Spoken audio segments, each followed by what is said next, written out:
"You better watch your back, Ramaswamy. California has ways of dealing with people like you." These words, spoken by Governor Gavin Newsom on CNN, would come back to haunt him in ways he never imagined. The FBI doesn't take kindly to elected officials making threats. Before diving into the story, comment where you're watching from and don't forget to subscribe so you won't miss the latest political showdowns. The late February evening in Los Angeles carried an unusual chill, the kind that made even hardened Angelinos reach for their rarely used jackets. Inside the CNN studio in Hollywood, however, the temperature was about to rise dramatically. The gleaming set, with its sleek desk and wall of monitors displaying breaking news from around the world, had hosted countless political debates.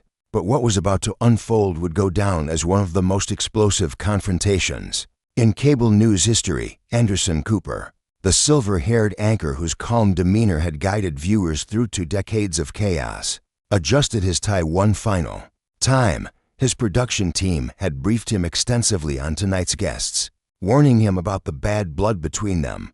But Cooper, veteran of countless political slugfests, felt confident he could manage the situation. He would later admit this was the biggest miscalculation of his career. In the green room, Governor Gavin Newsom was going through his usual pre-interview ritual.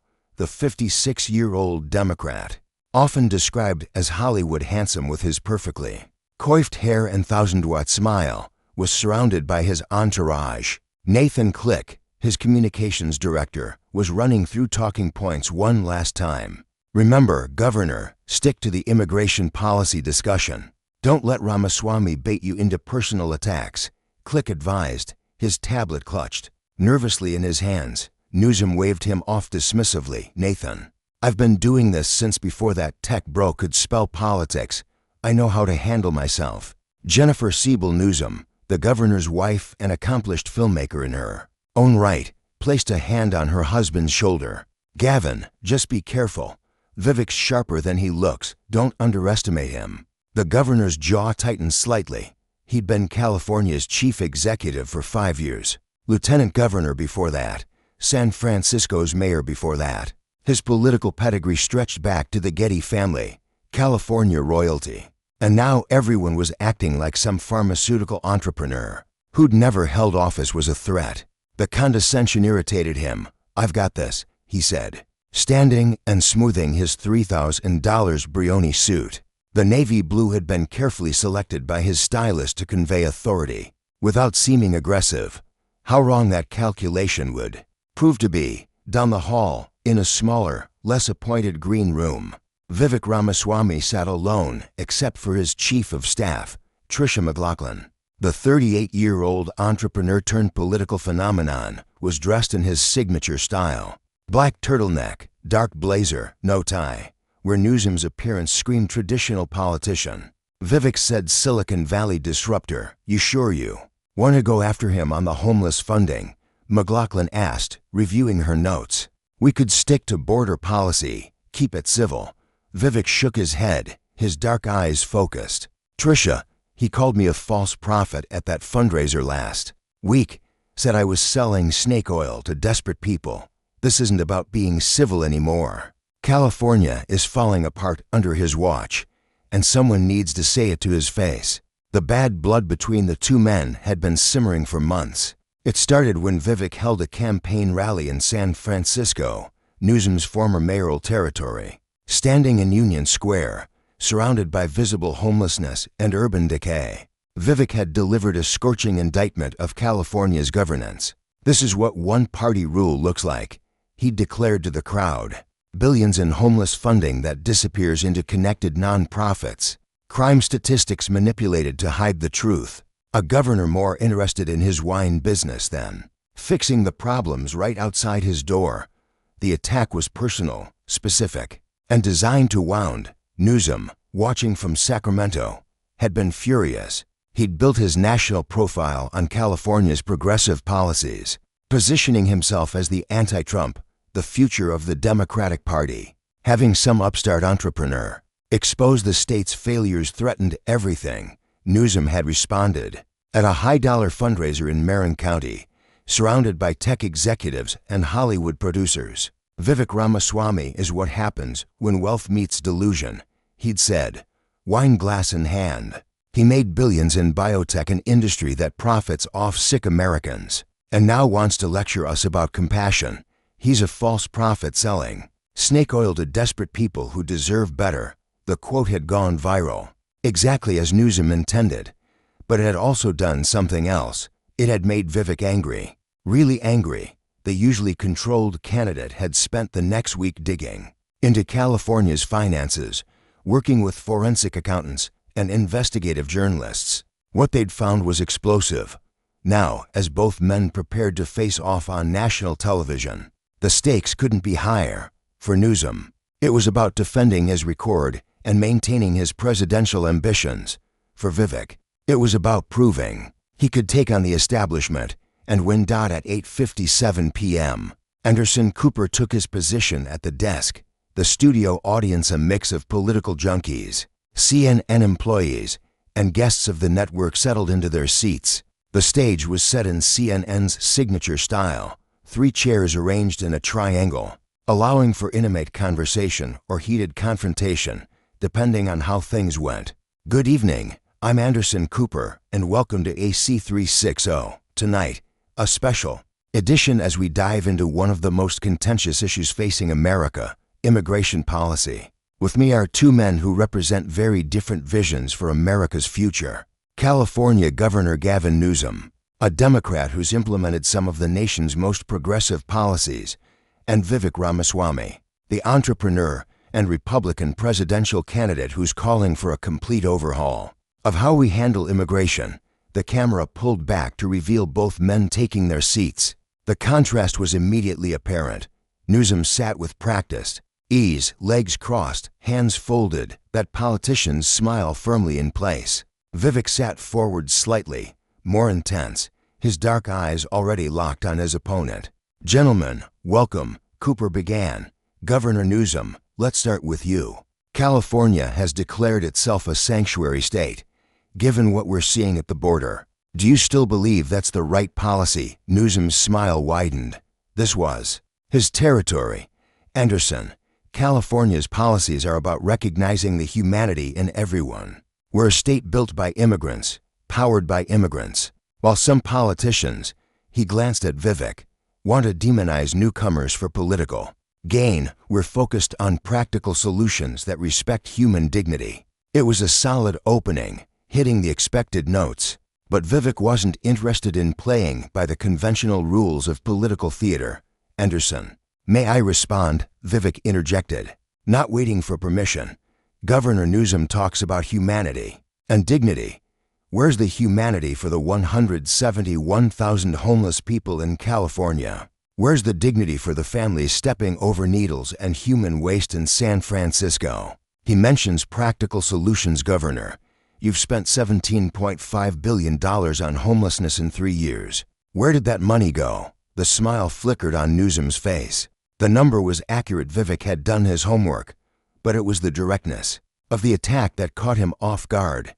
Most politicians would have danced around the issue, thrown in some compliments before the jab. Not Vivek.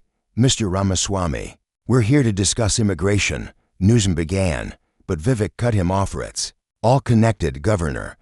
You can't separate California's failed policies. You invite millions of undocumented immigrants with sanctuary policies, then act surprised when your social services are overwhelmed. You spend billions on homelessness while giving tax breaks to your own wine business. It's not compassion, it's corruption. The word hung in the air like a challenge. Corruption, on national television. The studio audience stirred, some gasping at the directness of the accusation. Newsom's jaw clenched visibly. The careful composure he'd maintained through hundreds of interviews was cracking. Mr. Ramaswamy, you're a pharmaceutical executive who made billions overcharging desperate patients for medications. You have no standing to lecture anyone about corruption. I built businesses that created life-saving medications. Vivek shot back. You've built a political career on failure. San Francisco, where you were mayor, murder up 35% since you left. California, where your governor, people fleeing in record numbers. Your own U-Haul data shows one-way rentals out of California cost 4 times more than rentals in. People are literally paying premium prices to escape your governance. Cooper tried to regain control. Gentlemen, but Newsom was past the point of moderation. His face had flushed red, the carefully styled hair showing signs of distress. As he ran his hand through it, "You want to talk about people fleeing? Let's talk about your pharmaceutical company, Roivant. How many patients couldn't afford medications because of your price gouging? How many seniors had to choose between your drugs and food?" "That's a lie," Vivek responded calmly, which seemed to infuriate Newsom more. "We reduced prices on 5 key medications by an average of 40%. You know what's price gouging? California's gas prices highest in the nation because of your taxes. California's housing costs highest in the nation because of your regulations. You've made the American dream unaffordable for working families." The exchange was already going viral. Clips were being posted to social media in real time. #Newsom's Vivek began trending on ex-conservative accounts, celebrated Vivek's aggressive style. Liberal supporters rallied to Newsom's defense, but even neutral observers noted the governor seemed rattled. "Let's pivot to immigration specifically," Cooper insisted, trying to salvage his show's format. "Governor Newsom, Texas has been busing migrants to California. Your response?" Newsom seized on the lifeline, trying to return to prepared talking points. "It's political theater from Governor Abbott, using human beings as props. California will always what?" Vivek interrupted again. "Dump them on the streets. Governor, I visited Skid Row last week. Your own citizens are living in third world conditions, and you're virtue signaling about compassion while doing nothing to help anyone immigrant or native born." That's when Newsom's famous temper, usually kept under tight control, began to show. His voice rose, taking on an edge that his staff recognized as dangerous. "You visited Skid Row for a photo op. I've been working on these issues for decades while you were in your ivory tower, getting rich off sick people, working on them." Vivek's voice remained maddeningly calm. "Or profiting from them. Your plump Jack wine business received $2.9 million in PPP loans while small businesses in California were forced to close. You dined at French Laundry during lockdown $15,000 dinner while telling Californians they couldn't visit their dying relatives. You don't work on problems, Governor. You are the problem." The French Laundry reference was the match that lit the fuse. That dinner at one of the world's most expensive restaurants, while California was under strict COVID lockdowns, remained Newsom's greatest vulnerability. Photos of him, maskless, laughing with lobbyists while ordinary Californians were forbidden from gathering, had done permanent damage to his credibility. Newsom stood up slightly from his chair, his body language aggressive. "You want to relitigate COVID? Fine. I made tough decisions to save lives while people like you pushed conspiracy theories, and I push for schools to reopen based on science while you kept them closed to appease teachers' unions," Vivek countered.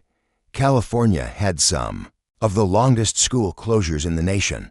An entire generation of kids, particularly poor and minority students, fell behind while you were drinking $500 bottles of wine with lobbyists. "How dare you? How dare I what? Tell the truth, Governor. You asked Californians to sacrifice while you sacrificed nothing. You shut down small businesses while keeping your winery open as essential. You closed beaches and parks while your kids attended private school in person. The hypocrisy isn't just stunning, it's disqualifying." The studio had become electric with tension.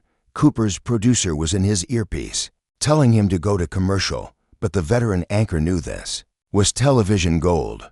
You didn't cut away from moments like this. Newsom's hands were now clenched into fists. His spokesman, Nathan Click, was visible off camera, making frantic gestures to calm down. But the governor was beyond reach. "You know what, Ramaswamy? You think you're so smart, coming into my state, talking to my people, spreading your lies. You have no idea who you're dealing with." It was then that Vivek delivered the line that would change everything. With perfect timing, he pulled out a folder from beside his chair. "Actually, Governor, I know exactly who I'm dealing with. I have here documents showing that $4.8 billion of that homeless funding went to organizations that subsequently donated to your campaigns or employed your associates. Would you like me to read the list? The color drained from Newsom's face, then returned in a rush of fury. The existence of such documents which Vivek's team had compiled from public records and Freedom of Information requests was news to him. His staff had assured him their homeless spending was legally bulletproof. If ethically questionable, those are fabrications, Newsom snarled. But his voice lacked conviction. They're public records. Vivek replied, the San Francisco Chronicle did a partial investigation, but stopped when your administration stonewalled them. I didn't stop. The Redwood Shelter Group received $780 million, donated $2.3 million to your campaigns. The Pacific Housing Initiative $1.2 billion in contracts. CEO is your former deputy chief of staff. Should I continue? The audience was dead silent now. This wasn't normal political sparring. This was a public execution. Newsom's response would haunt him forever. Leaning forward, his face twisted with rage, he pointed directly at Vivek and spoke in a low, menacing tone that every microphone picked up perfectly. You better watch your back. Ramaswamy, California has ways of dealing with people like you. You think you can come into my state, spread your lies, attack me? I've destroyed bigger men than you, and I'll destroy you too.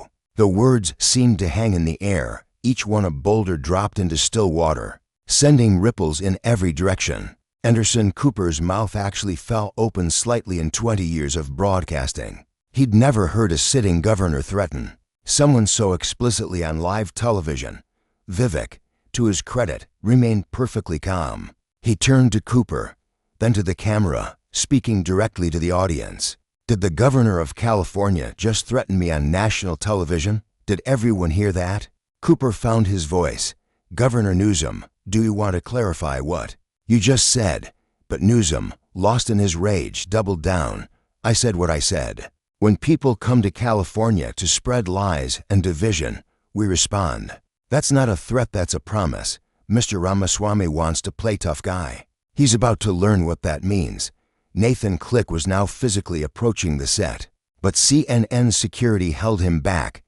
The communications director's face was ashen. He knew, as did everyone watching, that his boss had just made a catastrophic error. Governor, Cooper pressed, it sounds like you're threatening Mr. Ramaswamy. That's not appropriate for an elected official. Appropriate, Newsom laughed, but it was bitter. Angry, you want to talk appropriate? This man comes to my state, lies about our programs, attacks my family's business, and I'm supposed to sit here and take it. No, he wants a fight. He's got one. And trust me, I don't lose fights in California. Vivek pulled out his phone, making a show of it. I'm texting my security team and my lawyers right now. A sitting governor just threatened me on national television. Everyone saw it. Everyone heard it. Governor Newsom, you just showed America who you really are, not a leader, but a bully who threatens citizens who dare to question him. The contrast between the two men couldn't have been starker. Vivek, calm and controlled, documenting the threat. Newsom, face flushed, breathing heavily, looking like he wanted to leap across the desk. You're scared, Newsom spat. You should be. You tech brothers think you own the world.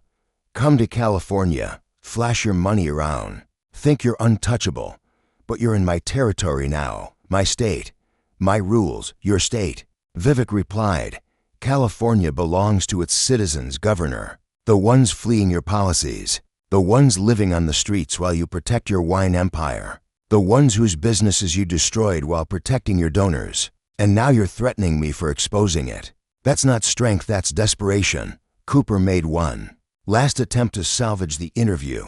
Gentlemen, we need to take a commercial break. When we come back, we're done here, Newsom announced, standing abruptly.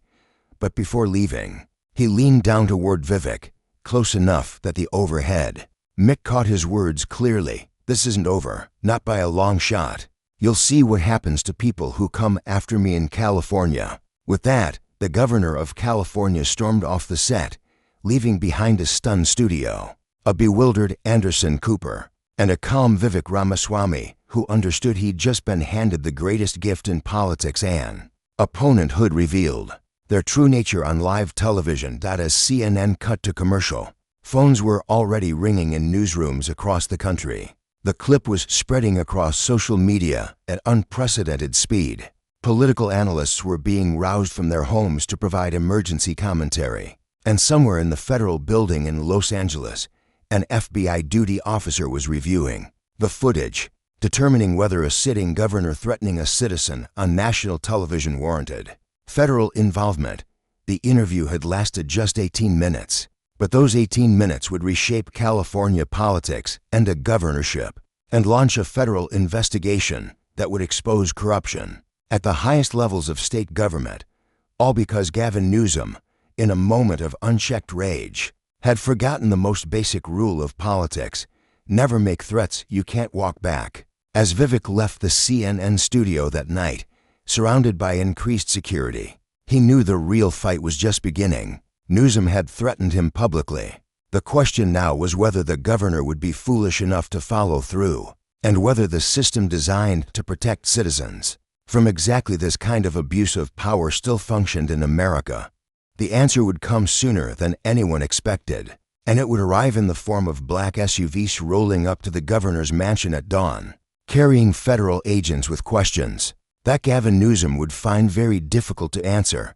But that's getting ahead of the story. First came the immediate aftermath, a political firestorm that would consume everything in its path, leaving careers destroyed, alliances shattered, and a once golden governor facing the possibility that his threat to Vivek Ramaswamy would be the last mistake of his political life. The 18 minutes of explosive television had barely ended when the political earthquake began. In the CNN control room, producers stared at their monitors in disbelief. The viewer count had spiked to 3.2 million, extraordinary for a Tuesday night cable news show. More importantly, the clip was already being shared at a rate that would make it one of the most watched political moments in social media history. Anderson Cooper, still at his desk as the commercial break ran, removed his earpiece and turned to his producer. "In 20 years, I've never seen anything like that. A sitting governor just threatened someone on my show. Do we have legal on standby?" The producer, Sarah Kempton, was already fielding calls. Legal's reviewing the footage. They want the raw feed, every angle. Anderson, Twitter's going insane. Hashtag Newsom3gate is already trending #1 in the parking garage beneath the CNN building. Vivek Ramaswamy was surrounded by his expanded security detail. The threat from Newsom had changed everything. His head of security, former Secret Service agent Marcus Webb, was on high alert. "Sir, we need to get you out of California tonight," Webb advised. "When a governor makes threats like that, they have resources we need to take seriously." Vivek shook his head. "No, we're staying. I have 3 more events scheduled in California this week. If we run now, he wins. Besides, I want to see if he's stupid enough to actually try something." Tricia McLaughlin, his chief of staff, was frantically working her phone. "Vivek, I've got 17 interview requests already. Fox wants you on Hannity in an hour. Newsmax is offering the full hour. Even MSNBC wants a statement. Book Hannity," Vivek decided. "But first, I want our legal team to file a formal complaint with the FBI tonight. A sitting governor threatened a private citizen on national television. There need to be consequences." Back at the governor's mansion in Sacramento, the scene was chaos. Newsom had arrived via his security detail, storming through the residence and heading straight for his private study. His wife, Jennifer, was waiting, having watched the disaster unfold on live television. "What the hell were you thinking?" she demanded, her usual composure shattered. "You threatened him. Gavin, on national television. Do you understand what you've done?" Newsom poured himself a large measure of whiskey from his private collection, ironically, not from his own winery. His hands were shaking slightly. "He ambushed me. Those documents about the homeless funding, how did he even get those? That's what you're worried about." Jennifer's voice rose. "Not the fact that you just gave every prosecutor in America probable cause? Gavin, you threatened physical harm to a political opponent."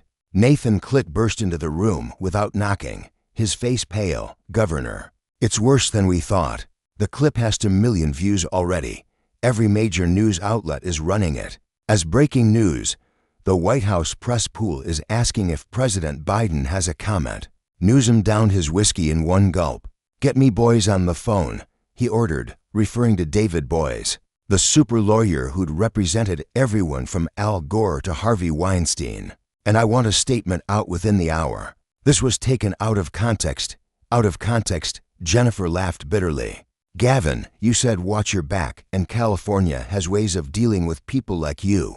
What context makes that okay?" But Newsom's pride wouldn't let him admit the magnitude of his error. "He came into our state, Jen, attacked us, attacked me. I was defending California."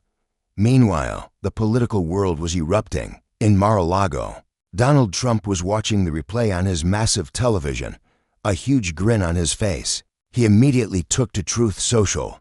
Gavin Newsom just showed his true colors. Threatened Vivek on live TV. "This is what Democrat tyranny looks like. FBI must investigate now." At the White House, President Biden's staff was in crisis mode. The president was being briefed on the situation, his face grave. A governor from his own party had just created a massive scandal that would dominate news cycles for weeks. "Distance ourselves immediately." Chief of Staff Jeff Zients advised, "Put out a statement that threats have no place in our political discourse. Make it clear this doesn't represent democratic values." Biden nodded slowly. Gavin always did have a temper, but this is beyond the pale. If he actually used state resources against Ramaswamy, we can't protect him. The FBI's Los Angeles field office was already in motion. Special Agent Sarah Chen, a 20-year veteran who led the public corruption unit, was reviewing the footage. With her team, the threats alone were concerning, but her experience I saw something more. "He's too specific," she told her deputy, Agent Rodriguez. "When he says California has ways of dealing with people, that suggests he's done this before. Pull everything we have on unusual state actions against Newsom's political opponents. Go back 3 years," Rodriguez nodded. "Already on it. We've got to whistleblowers from California state agencies who reached out within an hour of the broadcast. They say this isn't the first time." By 11 p.m. Pacific, Vivek was on Hannity. Calm and collected in stark contrast to his earlier opponent, Sean Hannity, never one to miss an opportunity for drama, played the threat on loop. "Vivek, you were just threatened by a sitting governor. How do you respond?" Vivek's answer was measured but devastating. "Sean, I feel sorry for the people of California. They elected a governor who thinks he's a mob boss, not a public servant." When challenged with facts about corruption, his response was to threaten me. "That tells you everything about how he's been running California. Are you taking the threat seriously?" Hannity pressed. "I've hired additional security, and my legal team has filed a formal complaint with the FBI. But I'm not backing down. I have 3 more events in California this week, and I'll be at every one." Gavin Newsom doesn't get to silence criticism through intimidation. The interview was another win for Vivek, portraying him as brave and principled while Newsom looked like an unhinged bully. The contrast in how each man handled the aftermath was becoming a story in itself. In Sacramento, Newsom's team had crafted a statement that satisfied no one. Governor Newsom's comments were expressing frustration with Mr. Ramaswamy's false attacks on California's successful programs. He regrets if his words were misinterpreted and remains focused on serving the people of California. The reaction was brutal. Even friendly media outlets couldn't spin it. The Sacramento Bee's editorial board, usually supportive, published a late-night digital editorial. Governor Newsom crosses the line. The Los Angeles Times was even harsher, a threat unbecoming of California. On social media, the memes were already proliferating. Newsom's face, contorted in anger, became the threatening Gavin meme. Videos set his threat to dramatic music from The Godfather. One particularly viral post showed Newsom's threat followed by clips of actual mob bosses, asking viewers to spot the difference. But the real damage was happening behind the scenes. Major Democratic donors were calling Newsom's fundraising team, expressing concern. Hollywood celebrities who'd been scheduled to appear at upcoming events were suddenly having scheduling conflicts.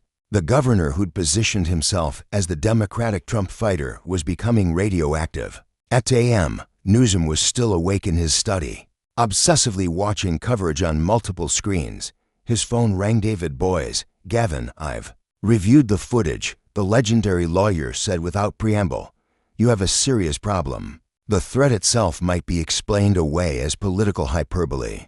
But if you took any actions afterward, any calls to state agencies, any directions to staff, you could be looking at federal charges.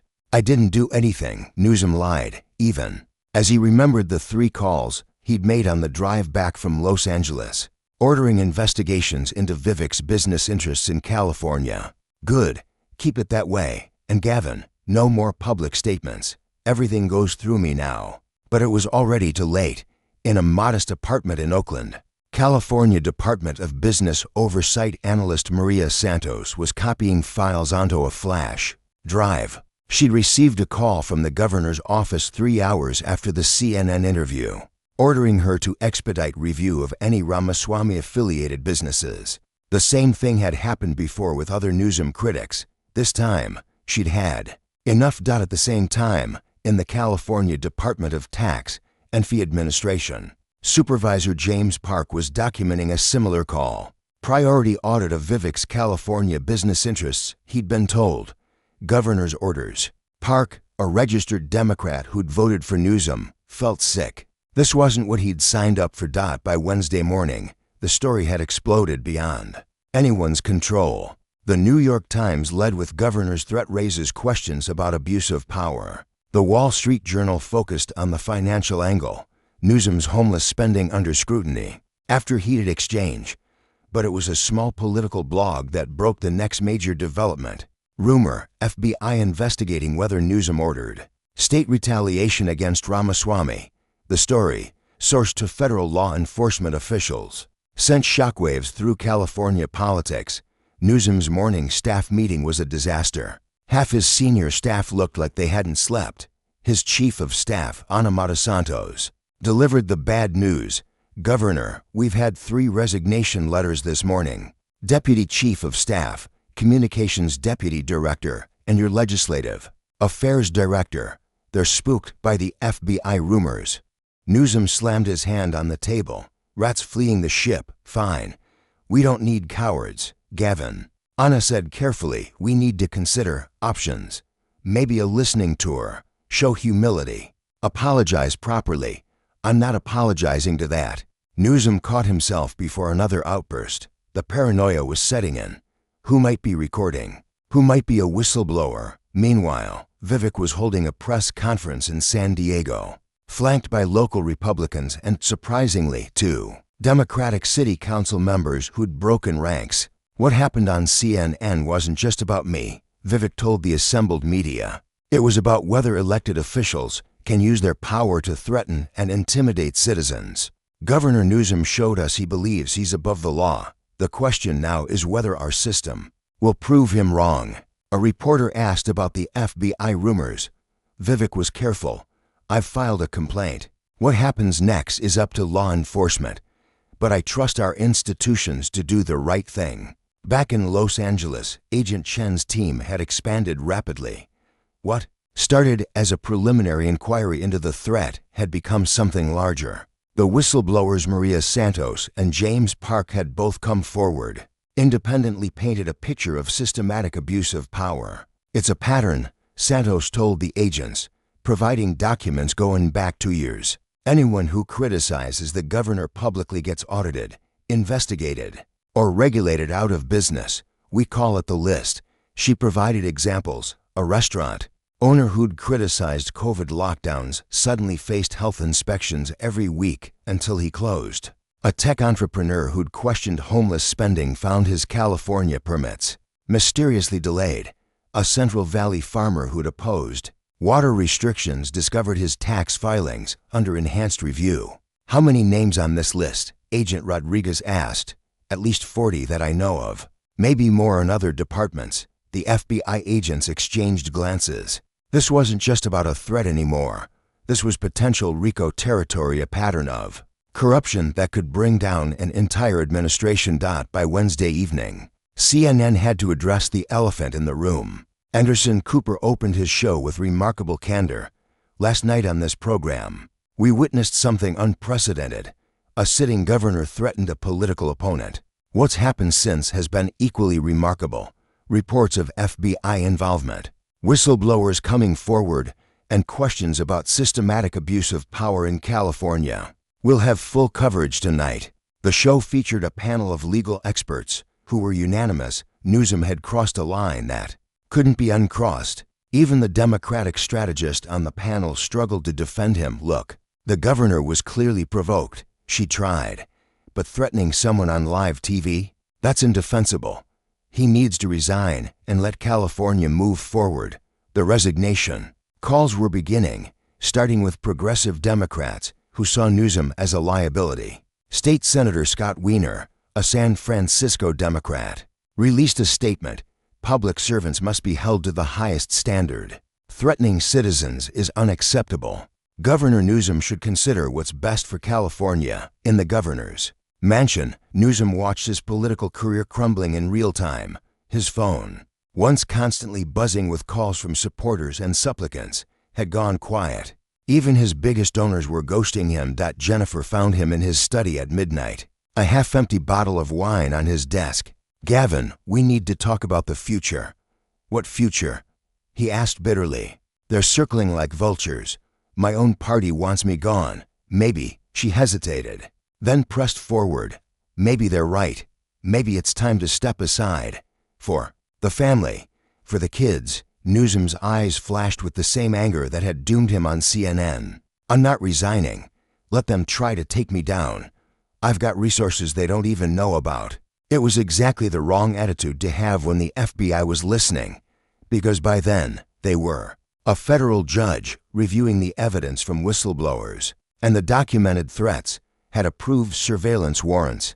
Newsom's phones, emails, and offices were now under federal scrutiny. Thursday morning brought the bombshell everyone had been expecting. The FBI confirmed they were investigating potential civil rights violations and abuse of power related to the CNN incident.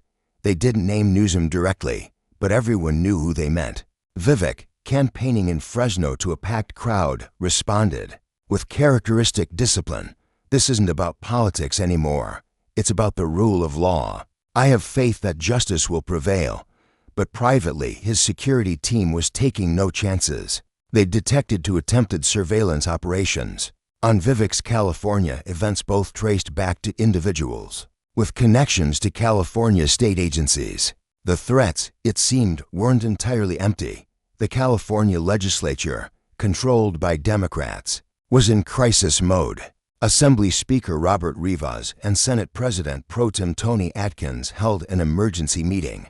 The conclusion was unanimous. Newsom had become toxic, but removing a governor of their own party would be politically devastating. "We give him the weekend," Atkins decided.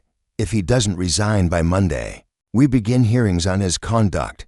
But Newsom, isolated in his mansion, surrounded by an ever-shrinking circle of loyalists, wasn't hearing the warnings. His arrogance, the same trait that had led him to threaten Vivek on live TV, now prevented him from seeing the walls closing in. Friday arrived with another shock. The Securities and Exchange Commission announced they were investigating irregularities in state contracts related to homeless services. The timing wasn't coincidental. Agent Chen's team had shared their findings with other federal agencies. The homeless funding that Vivek had highlighted on CNN was proving to be Newsom's Achilles heel.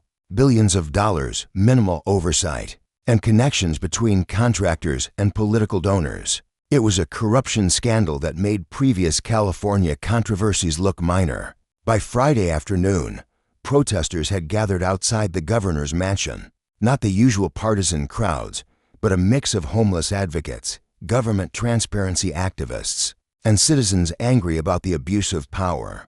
Their chants were simple but effective. "No one is above the law." Inside, Newsom was meeting with David Boies and his remaining inner circle. The super lawyer's assessment was bleak. "Gavin, the FBI has at least for cooperating witnesses from your administration. They have documents showing you ordered state agencies to target political opponents.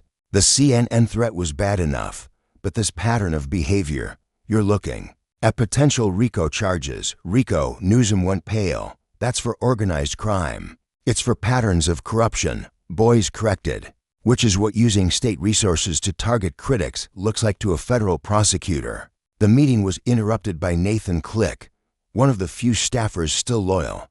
Governor, we have a problem. Someone leaked audio from your car ride. After CNN, you're on tape ordering investigations into Vivek.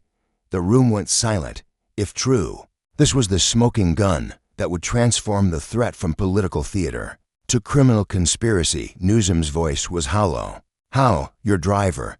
He recorded it on his personal phone, sold it to TMZ for $50,000.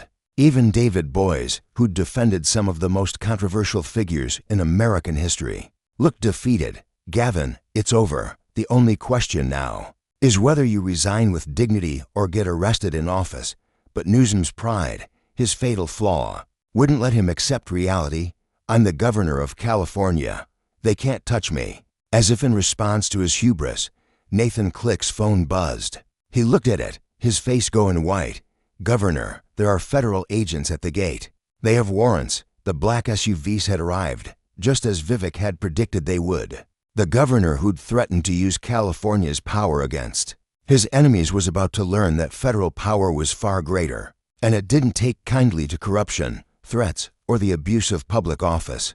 The next hours would be among the most dramatic in California political history, and they would begin with FBI agents walking through the governor's mansion doors, warrants in hand, ready to search for evidence of crimes that started with a threat on CNN and led to a web of corruption that would shock even cynical political observers.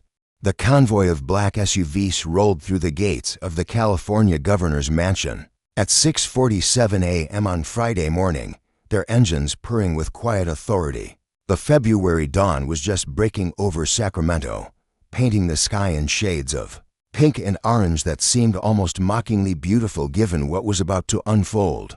Special Agent Sarah Chen sat in the lead vehicle, reviewing the warrants one final time. 20 years of investigating public corruption had led to this moment, the search of a sitting governor's residence. Remember, people, she spoke into her radio, by the book.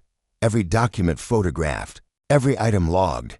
The entire nation will scrutinize everything we do today. The mansion's security detail, California Highway Patrol officers who'd served, governors of both parties with distinction, stood in shocked silence as the federal agents emerged. Their captain, Miguel Torres, had been on duty since 5 a.m. He'd seen the convoy approaching on the security monitors and had made the difficult decision not to alert the governor. His oath was to the law, not to the man who happened to occupy the office. Captain Torres, Agent Chen presented her credentials and the warrants. We have authorization to search the premises, the governor's offices, and to secure any electronic devices. Will you cooperate? Torres, a 25-year veteran who'd protected 3 governors, nodded slowly. We won't interfere with lawful federal action, but I need to notify the governor. Of course, we'll accompany you. Inside the mansion, Gavin Newsom was already awake, standing at his bedroom window in silk pajamas that cost more than most Californians made in a wake. He'd been unable to sleep, watching the sunrise while nursing a glass of wine from his own vineyard, a 2018 Cabernet that had won awards he now suspected he'd never taste again as a free man. Jennifer had left the night before, taking their children to her parents' house in Ross. I won't let them see their father arrested, she'd said coldly. The marriage that had survived affairs and scandals couldn't survive this. The knock on his bedroom door was soft but insistent. Governor, it's Captain Torres. I need to speak with you urgently. Newsom opened the door to find Torres flanked by 2 FBI agents. The captain's face told him everything he needed to know. Governor, these federal agents have warrants to search the mansion and your offices. I've reviewed the paperwork, it's all legitimate. Agent Chen stepped forward. Governor Newsom, I'm Special Agent Chen with the FBI. We're executing search warrants related to potential violations of federal law, including abuse of power, conspiracy to violate civil rights, and misuse of federal funds. You're not under arrest at this time, but I'd advise you to contact your attorney immediately. Newsom's mask of political charm finally cracked completely. His face went pale, then flushed red. For a moment, Chen thought he might become violent, but then his shoulders sagged. The man who'd threatened Vivek Ramaswamy with California's power was learning that California's power meant nothing when the FBI came calling. "I need to get dressed," he said quietly. "Officer Martinez will accompany you," Chen replied. "And Governor, please don't attempt to destroy any evidence or communicate with anyone except your attorney. We have all your devices covered under the warrant." As Newsom dressed, choosing, ironically, a simple gray suit instead of his usual power attire, FBI agents spread throughout the mansion. They worked with practiced efficiency, photographing documents, imaging computers, securing phones and tablets. In the governor's study, they found a treasure trove, handwritten notes from staff meetings where Newsom had ordered investigations of critics, printed emails discussing how to handle political opponents, and most damning, a ledger tracking which homeless services contractors had donated to his campaigns. In Sacramento, news of the FBI raid spread like wildfire through the Capitol. Legislative staffers abandoned any pretense of work, clustering around televisions as news helicopters circled the governor's mansion. The Speaker of the Assembly, Robert Rivas, watched with his leadership team, his face grave. "We need to convene an emergency session," he told his chief of staff. "If Newsom doesn't resign by noon, we begin impeachment proceedings." "On what grounds?" the chief asked. "Abuse of power, violation of oath of office, conduct unbecoming," Rivas listed. "Take your pick. But mostly we do it because California needs functioning government, not a governor fighting federal charges." At the Vivek Ramaswamy campaign headquarters in Iowa, the team watched the news in stunned silence. They'd expected some fallout from the CNN confrontation, but not this rapid collapse. Vivek himself was preparing for a morning event when Tricia McLaughlin burst in. "The FBI is raiding Newsom's mansion. It's on every channel." Vivek's response was measured. "Draft a statement. Something like, 'This is a sad day for California. No one is above the law. But I take no pleasure in seeing any elected official under federal investigation. My thoughts are with the people of California who deserve honest, transparent government.'" "That's very statesmanlike," Tricia noted. "That's the point. Newsom destroyed himself with pettiness and threats. We win by being everything he wasn't." Back at the mansion, Agent Chen's team had set up a command post in the mansion's ballroom, the same room where Newsom had hosted Hollywood celebrities and tech billionaires at fundraisers that now seemed like ancient history. The evidence was overwhelming and damning. "Look at this," Agent Rodriguez showed Chen a document. "It's a memo from Newsom to his chief of staff listing problem individuals and suggested state actions against them. Vivek's on here, dated 2 weeks before the CNN interview." Chen studied the list. It included journalists who'd written critical pieces, business owners who'd opposed his policies, even fellow Democrats who'd questioned his leadership. Next to each name were notes: audit, investigate, regulatory review, permit delays. "This is systematic," Chen said. He turned the entire state government into his personal revenge machine.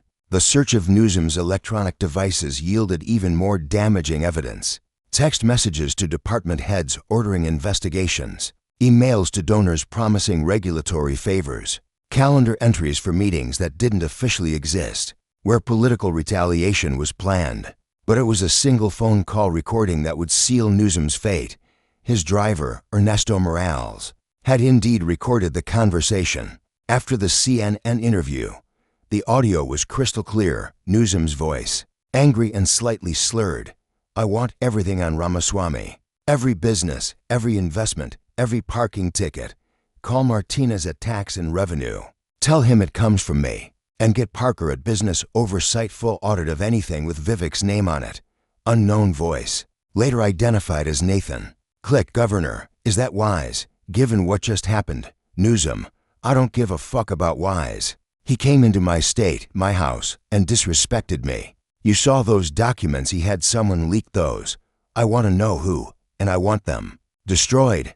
And Vivek, he's about to learn what happens when you cross Gavin Newsom in California." The recording continued for 12 minutes, with Newsom outlining specific retaliatory actions, naming state employees to carry them out, and making it clear that anyone who refused would face consequences. It was a federal prosecutor's dream clear intent, specific actions, and abuse of power all captured in the defendant's own voice. By 9 a.m., the FBI had been at the mansion for over 2 hours. News helicopters hovered overhead, broadcasting images of agents carrying boxes of evidence to their vehicles. The symbolism was devastating. The governor who'd lived like a king was being dethroned in real time. David Boies arrived at 9:30, his usual composure strained. The legendary attorney had defended controversial figures before, but a sitting governor caught on tape ordering illegal retaliation was new territory even for him. "Gavin," he said after being briefed on the evidence already visible, "we need to discuss a plea arrangement." A plea? Newsom's voice was hollow. "I'm the governor of California." "You were the governor of California," Boies corrected gently. "Right now, you're someone facing potentially decades in federal prison. The audio recording alone could get you 5 to 10 years, combined with the pattern of behavior, the misuse of federal homeless funds, the civil rights violations. Gavin, you need to think about damage control."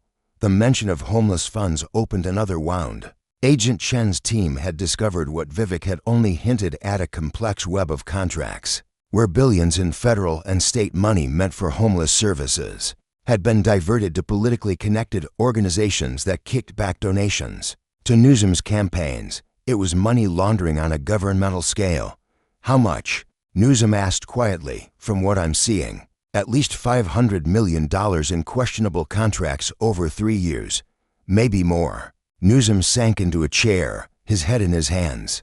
The man who'd stood on CNN 3 nights ago radiating power and arrogance was gone, replaced by someone facing the ruin of everything he'd built.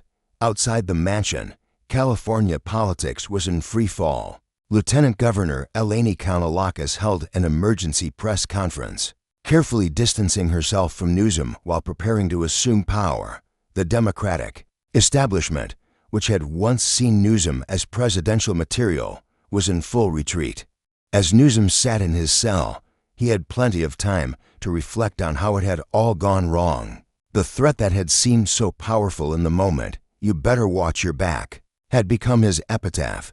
He'd warned Vivek about California's power, only to discover that California's power had limits, and he'd exceeded them spectacularly. The man who'd dined at French Laundry while Californians suffered lockdowns now ate prison food. The governor who'd lived in a mansion now slept in a cell. The politician who'd threatened to destroy his enemies had destroyed only himself. Months later, as the trial approached, one image summed up Newsom's fall. A courtroom sketch artist captured him during a pretrial hearing, shackled, diminished, watching as former allies testified against him to save themselves.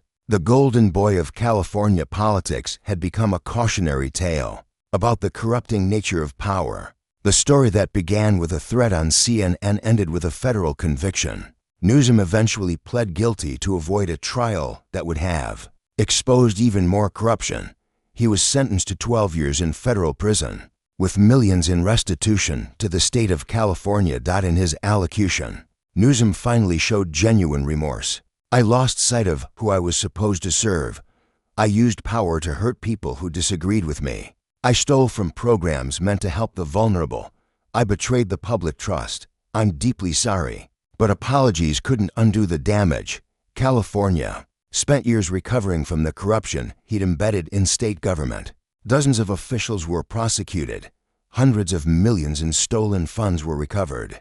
Most importantly, reforms were implemented to prevent future governors from abusing power. Vivek went on to a successful political career, his handling of the Newsom threat becoming a case study in how to respond to political intimidation. He often spoke about that night on CNN, not with triumph, but with sadness for what it revealed about political corruption. Governor Newsom forgot that in America, we debate with ideas, not threats, Vivek would say. When he crossed that line, he set in motion his own destruction. It's a reminder that our system, however flawed, still has the power to hold anyone accountable. Years later, historians would mark the Newsom-Ramaswamy confrontation as a turning point in American politics. It showed that even in an era of polarization, there were still lines that couldn't be crossed. A governor couldn't threaten citizens with impunity. Corruption, no matter how sophisticated, would eventually be exposed. And sometimes, the most powerful response to a threat is simply to trust in the rule of law. As for the threat itself, you better watch your back. It became infamous, studied in political science classes as an example of how quickly power can corrupt and how spectacularly it can fall. Newsom had warned Vivek to watch his back, but in the end, it was Newsom who should have been watching his own. The FBI raid that began at dawn had ended a political career by nightfall. The governor who thought himself untouchable learned that in America, no one truly is, and California, scarred but resilient, began the long process of rebuilding trust in government, one reform at a time. The story of Gavin Newsom's fall would be told for generations, a reminder that power without accountability is the path to ruin, and that sometimes the greatest threat to a corrupt politician is simply a citizen who refuses to be intimidated. In threatening Vivek Ramaswamy on CNN, Newsom had signed his own political death warrant. The execution just took a few days longer than expected.